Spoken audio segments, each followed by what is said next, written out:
ஆரம்பிக்கும். தொழுகை சம்பந்தமாக அல்லாஹ் குர்ஆனில் கூறுகின்றான், வைன்னஹா ல கபீரத்துன் இல்லா அலல் ஹாஷியின் அல்லதீன யலுன்னூன அன்னஹும் முலாக்கு ரப்பிஹிம் வ அன்னஹும் இலைஹி ராஜிஊன்.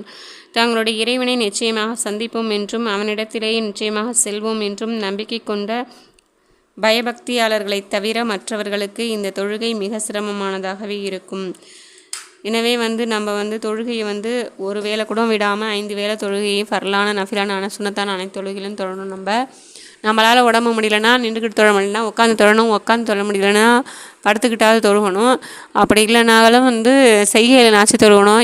எப்படி இருந்தாலும் நம்ம தொழுகையை விடக்கூடாது. நம்ம அதை நம்மளும் கடைப்பிடித்து நமக்கு தெரிஞ்சவங்களுக்கும் சொல்லி நம்ம பிள்ளைங்களுக்கும் பேரன் பேத்தி யார் இருந்தாலும் அவங்களுக்கும் நம்ம பொம்பளை பிள்ளையாக இருந்தாலும் ஆம்பளை பிள்ளையாக இருந்தாலும் சின்ன குழந்தையிலேருந்தே நம்ம அந்த தொழுகையோட பழக்கத்தை அவங்களுக்கு நம்ம ஏற்படுத்தணும். இன்ஷா அல்லாஹ் நம்மளும் தொழுது அவங்களும் தொழுது சொர்க்கம் செல்வதற்கு எல்லாம் வல்லல்லாஹ் தஆலா நம் அனைவருக்கும் தௌஃபீக் செய்வானாக. ஆமீன்.